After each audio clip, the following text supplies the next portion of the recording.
He told a joke on a Tuesday. Nobody laughed, not even him. And after that, he never tried again. In this universe, Wade Wilson's healing factor did something it was never supposed to do. It healed his mind, not the pain, not the scars under the mask, the grief, the guilt, the darkness that he'd learned to fold into something funny. Gone, and the jokes, the only armor he ever truly wore, had nothing left to protect. Peter Parker came to check on him, because someone had to. He found Wade sitting in an empty apartment. No chimichangas, no weapons on the walls, no fourth wall graffiti. Just a chair, and a man in it, looking at nothing. Peter said his name 3 times. Wade turned on the 4th. "You look awful," Peter said, trying to sound light. Wade studied him for a moment, like reading a page in a language he'd forgotten. "Do I?" He wasn't asking. He genuinely didn't know. He kept doing the work. That was the most disturbing part. The targets were neutralized, the contracts fulfilled. No theatrics, no monologuing, no unnecessary flourish. Other mercenaries began to refuse jobs near him.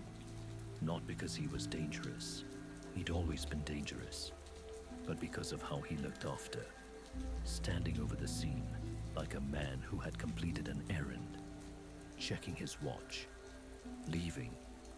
Violence without performance is a different thing entirely.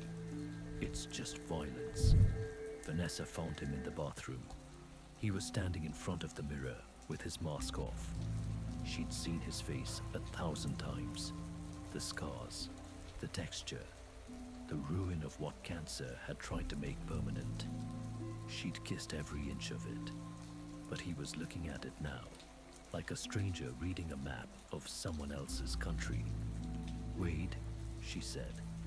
"I'm trying to remember," he said, "what I used to think when I saw this." She put her hand on his arm. He didn't pull away. He also didn't turn toward her. He just kept looking. Logan tracked him down at a roadside diner at 2 a.m. He sat across from Wade and ordered black coffee and said nothing for 11 minutes. Then, "You used to be annoying as hell." Wade stirred his coffee. Once, set down the spoon. "I know," he said. "I miss it," Logan said, which might have been the most honest thing he'd ever admitted to another living person. Wade looked at him across the table. Not with warmth, not with recognition, with the careful attention of a man who knows the correct response, but can no longer feel the reason for it. "I don't," he said. Logan left money on the table and didn't finish the coffee. The voices in his head had been his companions since before the mutation. 2 of them, always.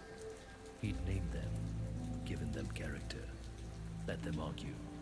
They went quiet in the 3rd month. He sat with the silence for a week before he understood. They hadn't left. They were still there, but they had nothing to say, because he had nothing left to say back. And voices, like people, eventually stop talking to someone who no longer responds. He went to Dr. Strange on a Thursday. No appointment, no theatrics. He knocked. Strange opened the door and took one look at him and understood that whatever this visit was, it was not going to be easy. "I need you to give it back," Wade said. "Give what back?"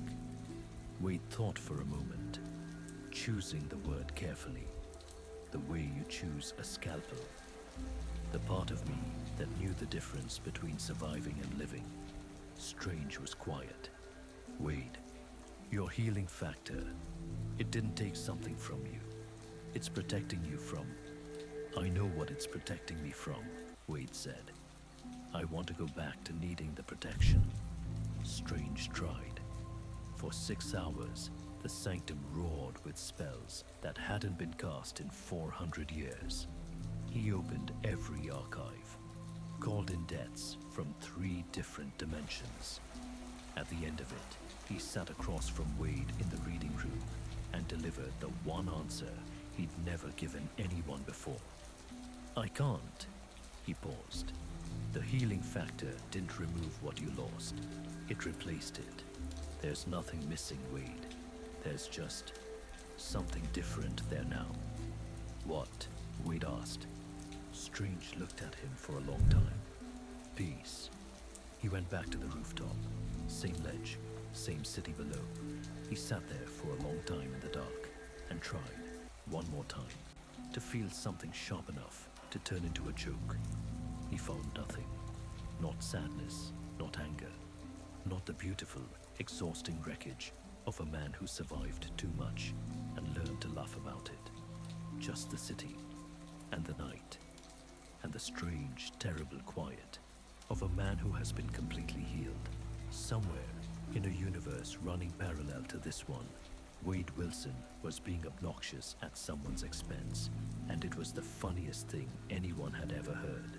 Here, he watched the lights and did not wish to be that version of himself. That was the worst part.